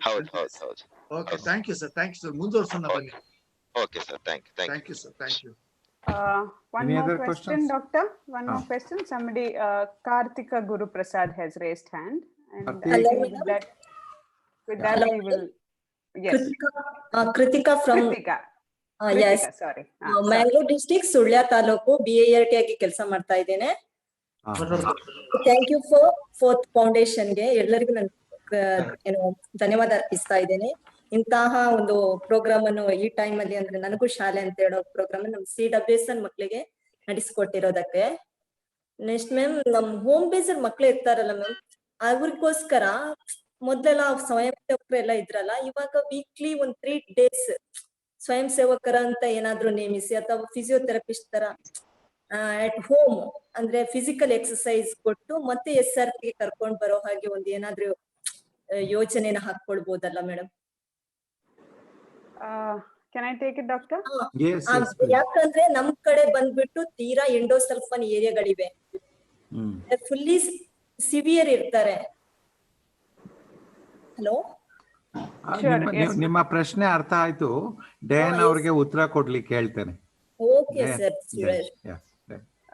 ಕೃತಿಕಾ, ನಾವಿವಾಗ ಹೋಮ್ ಬೇಸ್ಡ್ ಮಕ್ಕಳು ಮನೆಯಲ್ಲೇ ಇದ್ದು ಈ ಸೆಗ್ಮೆಂಟ್ ಇಂದ ಹೊರ ನಿಂತಿದ್ದಾರೆ ಅಂತ ಹೇಳೇನೆ home based education level scrap ಮಾಡ್ಕೊಂಡು ಶಾಲೆ ಒಳಗಡೆ ಆದಷ್ಟು ಮಕ್ಕಳನ್ನ ಕರ್ಕೊಂಡ್ ಬರಕ್ ಪ್ರಯತ್ನ ಮಾಡ್ತಾ ಇದ್ದೀವಿ. ಸೊ ಯಾಕೆ ರಿಸೋರ್ಸ್ ವರ್ಕರ್ಸ್ ಇಲ್ಲ ಇವಾಗ ಹೋಮ್ ಬೇಸ್ ಪ್ರೋಗ್ರಾಮ್ ಅಲ್ಲಿ ಅಂದ್ರೆ, ಇದು ಇನ್ಕ್ಲೂಸಿವ್ ಎಜುಕೇಶನ್ಗೆ ಟ್ರಾನ್ಸ್ಫರ್ ಆಗೋದಕ್ಕೆ ಒಂದು ಕಾರಣ. ಇಂಥ ಎಜುಕೇಶನ್ ಆಫೀಸರ್ಸ್ ಮನೆಗೆ ಹೋಗಿ ಮಾಡೋದ್ರಲ್ಲೂ ಮಗು ಮನೆಯಿಂದ ಹೊರಗಡೆ ಬಂದು ಸೋಷಿಯಲ್ ಇಂಟರಾಕ್ಷನ್, ಸ್ಕೂಲ್ ಒಳಗಡೆ ಬೇರೆ ಮಕ್ಕಳ ಜೊತೆ ಬೆರೆಯೋದ್ರಲ್ಲೂ ತುಂಬಾನೇ ಲೈಫ್ ಸ್ಕಿಲ್ಸ್ ವ್ಯತ್ಯಾಸ ಬರುತ್ತೆ. ಇದು ಹೇಳುವಾಗ ಒಂದಷ್ಟು ಮಕ್ಕಳಿಗೆ ಅದು ಸಾಧ್ಯ ಇಲ್ಲ ಅಂತ ನಿಜ. ಮೇಡಮ್, ಯಾಕಂತ ಹೇಳಿದ್ರೆ ನಮ್ ಕಡೆ ತೀರಾ ಎಂಡೋಸಲ್ಫಾನ್ ಗಳೆಲ್ಲ ಇರುತ್ತೆ ಏರಿಯಾಸ್. ಕರೆಕ್ಟ್. ಫಿಸಿಯೋಥೆರಪಿಸ್ಟ್ ನಮ್ಗೆ ಫಿಸಿಯೋಥೆರಪಿಸ್ಟ್ ನಮ್ಗೆ ರೇರ್ ಆಗಿದ್ದಾರೆ. ಆದ ಕಾರಣ ನಾವು ಏನು ಹೇಳೋದಂದ್ರೆ ನಮ್ಗೆ ಮೋಸ್ಟ್ ಇಂಪಾರ್ಟೆಂಟ್ ಯಾರಿಗೆ ಅಂದ್ರೆ as A special teacher and as A physiotherapist. ಆದ ಕಾರಣ ನಾವು ಹೇಳ್ತಾ what we are doing and ಸಮಗ್ರ ಶಿಕ್ಷಾ ಅಭಿಯಾನ್ ಏನ್ ಮಾಡ್ತಾ ಇದ್ದಾರೆ ಅಂದ್ರೆ we are providing one physiotherapist or per ತಾಲೂಕ ಮಾಡಿದ್ದಾರೆ, ಸ್ಯಾಂಕ್ಷನ್ ಮಾಡಿದ್ದಾರೆ. ಅದು ಇವಾಗ 2 ಮಾಡಿದ್ದಾರೆ. ರಾಜನ ಸರ್ ಅದು ಕರೆಕ್ಟ್ ಆಗಿ ಹೇಳಕ್ ಆಗುತ್ತೆ. 2 ಮಾಡಿದ್ದಾರೆ. ಅದು that is also not enough for us. ಹಾಗಿದ್ದಾಗ ನಮ್ ಕಡೆಯಿಂದ ನನಗೂ ಶಾಲೆ ಪ್ರೋಗ್ರಾಮ್ ಕಡೆಯಿಂದ we have tried a solution. ಅದು ಎಲ್ಲ ಕಡೆ ಸೊಲ್ಯೂಷನ್ ಆಗ್ಲಿ ಅಂತ ನಾವು ಪೈಲಟ್ ಮಾಡಿದ್ವಿ. ಸಕ್ಸಸ್ಫುಲ್ ಆಗಿದೆ. 5 ವರ್ಷ ನಡೀತಾ ಬರ್ತಾ ಇದೆ ಇವಾಗ. We are doing online consultation and physiotherapy. ಯಾಕಂದ್ರೆ ನಿಮ್ ಊರೊಳಗಡೆ ನಿಮ್ ಗಲ್ಲಿ ಒಳಗಡೆ ಒಂದ್ ಡಾಕ್ಟರ್ ಬಂದು ಇದ್ ಮಾಡ್ಸಕ್ ಆಗಲ್ಲ. ಒಂದಷ್ಟು VRW, MRW, IERT ಹೇಳಿದ್ರೇನು ಪ್ರೋಟೋಕಾಲ್ ಮುಖಾಂತರ ಅವ್ರು ಮಾಡ್ಲೇಬಾರದು. Because it is a doctors and physiotherapist job. ನಾವು ಫೆಸಿಲಿಟೇಟ್ ಮಾಡಕ್ ಆಗುತ್ತೆ, ಆದ್ರೆ ನಾವು ಮಾಡಬಾರ್ದು.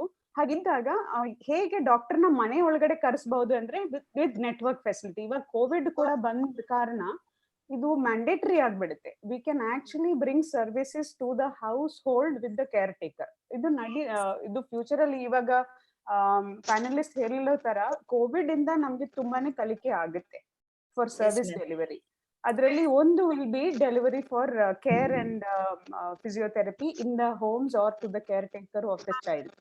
ಅದರಲ್ಲಿ ಆನ್ಲೈನ್ ಥೆರಪಿ ನಡ್ಸಕ್ಕಾಗುತ್ತೆ. What is the solution? ನಿಮ್ ಊರಲ್ಲಿ ಡಾಕ್ಟರ್ಸ್ ತಾಲೂಕಲ್ಲಿ ಸ್ಯಾಂಕ್ಷನ್ ಮಾಡಿದಾರಲ್ಲ, SSA ಕಡೆಯಿಂದ ಮಾಡಿದ್ದಾರೆ. ಅವ್ರು ಕೂಡ ಕೇಳ್ಕೊಂಡು if you have a facility for remote consultation through laptop and wireless, you should request the doctors to get this possible in the homes. ಮನೆಯಲ್ಲಿ ಇರಲ್ಲ, ಅವ್ರಿಗೆ ಕನೆಕ್ಟಿವಿಟಿ ಮಾಡಕ್ ಆಗಲ್ಲ, ಫೋನ್ ಅಲ್ಲಿ ಕನೆಕ್ಷನ್ ಇರಲ್ಲ, ವಾಟ್ಸ್ಆಪ್ ಇರಲ್ಲ. So teachers like you, IERTs, have to take the laptop, get your card for physiotherapy. Local talukal ಹೋಗಿ ಕೇಳಿದ್ರೆ ಕೊಡ್ತಾರೆ ಸ್ಪೆಷಲ್ ಸರ್ವಿಸಸ್ ಇದರಲ್ಲಿ ಕೋವಿಡ್ ಒಳಗಡೆ, and you can reach the service to the child. ಇದು ನಡ್ಸಕ್ we do it. ನಾವು ನಡ್ಸ್ತಾ ಇದೀವಿ ಇವಾಗ.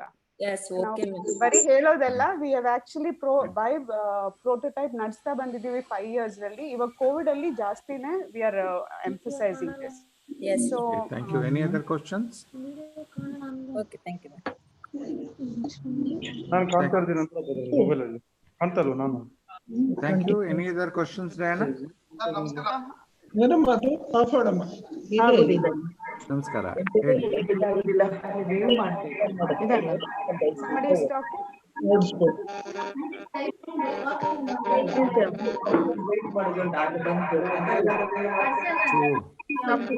Doctor, there's a Ravi R who wants to talk. Ravi R. Ravi R, please. ಮಾತಾಡಿ. ಹಲೋ ಮೇಡಮ್, ನಮಸ್ತೆ. ಮಾತಾಡಿ.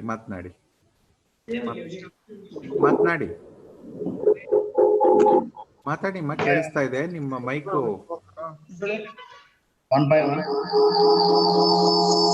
ಏನೋ ಕನೆಕ್ಟಿವಿಟಿ ಸ್ವಲ್ಪ ಸಮಸ್ಯೆ ಇದೆ. ನಿಮ್ಮ ಇದನ್ನ ಅನ್ಮ್ಯೂಟ್ ಮಾಡ್ಕೊಂಡಿದ್ದೀರಾ? ಕೇಳಿಸ್ತಾ ಇದೆ, ಹೇಳಿ. ಸರ್, ಇದು ಉತ್ತಮವಾದ ಒಂದು ಕಾರ್ಯಕ್ರಮ. ಇದಕ್ಕೆ ಧನ್ಯವಾದಗಳು ಸರ್. ಇದೇ ತರ ಸರ್ CIRT ಗಳಿಗೆ ಟ್ರೈನಿಂಗ್ ಒಂದು ಇದೇ ರೀತಿಯಲ್ಲಿ ಕೊಡ್ಬೋದಾ ಸರ್? ಯಾಕೆಂದ್ರೆ ಈಗ ಕೊರೋನಾ ಆದ ಕಾರಣ ಬೆಂಗಳೂರಿಗೆ ಬಂದು ತೆಗೆದುಕೊಳ್ಳಿಕ್ಕೆ ತುಂಬಾ ಕಷ್ಟಕರ ಅಲ್ಲ ಸರ್? ಅಲ್ಲ, ಈಗ ಒಂದು ಪ್ರೋಗ್ರಾಮ್ ಮೊನ್ನೆ 6 ತಾರೀಕಿಂದ 8 ತಾರೀಕಿಂದ ತನಕ ಒಂದು ಕಾರ್ಯಕ್ರಮ ಇಟ್ಕೊಂಡಿದ್ದೀರಿ ಸರ್.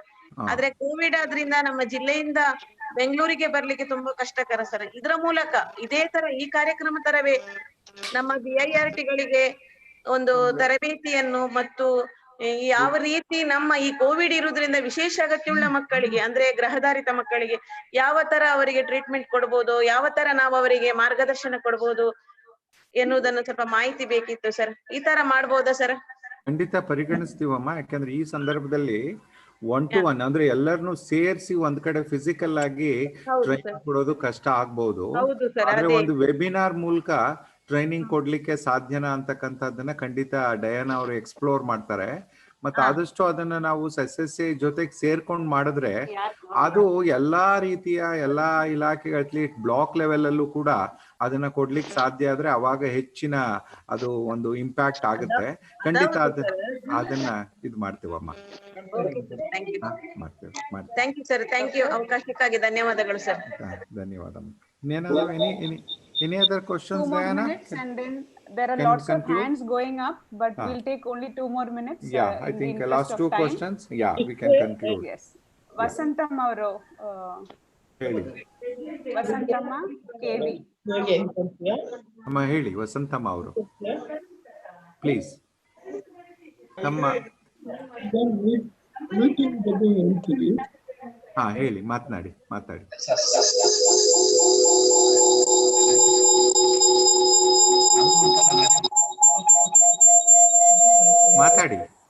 ಹಲೋ, ಮಾತಾಡಿ ಕೇಳಿಸ್ತಾ ಇದೆ. ವಸಂತಮ್ಮ ಅವರು ಮಾತಾಡಿ, ಕೇಳಿಸ್ತಾ ಇದೆ. ಸರ್ ಕೇಳಿಸ್ತಾ ಇದೆಯಾ? ಕೇಳಿಸ್ತಾ ಇದೆ, ಮಾತಾಡಿ.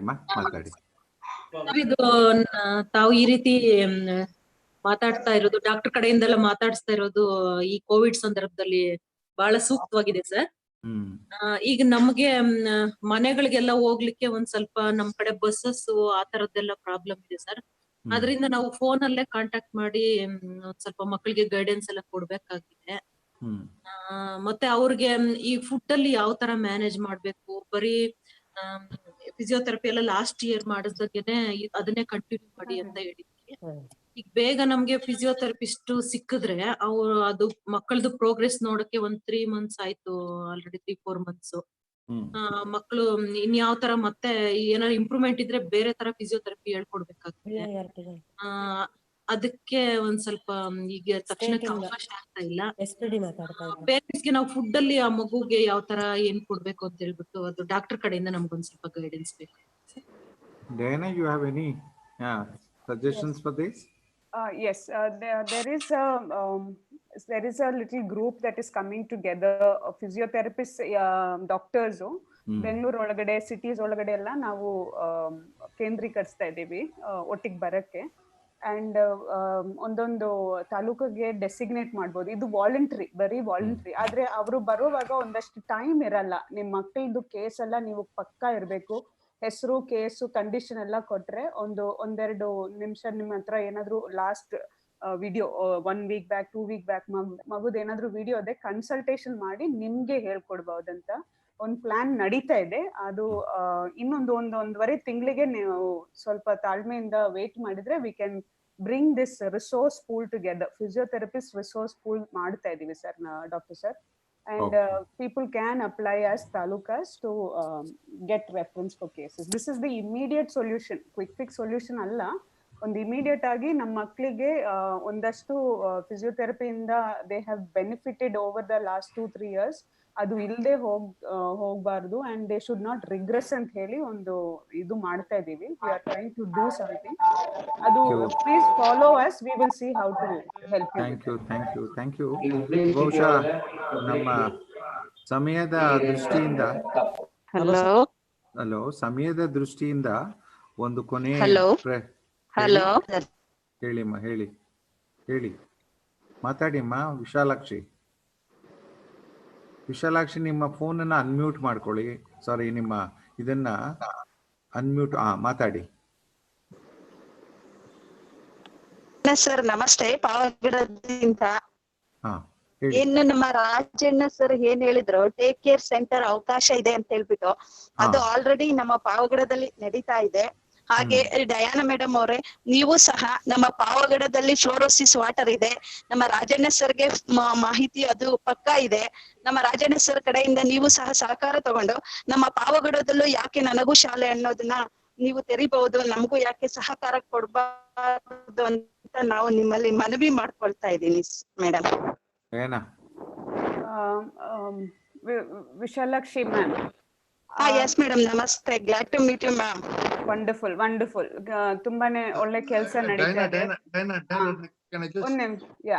I want to confirm that ನಾವು ಶಾಲೆ ತೆಗಿಯೋದ್ರಲ್ಲಿ ನಾವು ಸೆಪರೇಟ್ ಏನಾದ್ರು ಸ್ಪೆಷಲ್ ಶಾಲೆ ತೆಗೀತಾ ಇಲ್ಲ ವಿಶಾಲಾಕ್ಷಿ. ಅದು ಲೋಕಲ್ ಗವರ್ಮೆಂಟ್ ಸ್ಕೂಲ್ ಒಳಗಡೆ SRP ನಡೆಸ್ತೀವಿ. ಹಾಗಿದ್ರೆ you connect with the body we will support ಮಾಡ್ತೀವಿ, support knowledge support ಮಾಡ್ತೀವಿ. Go ahead, Ravi. Go ahead, Ravi.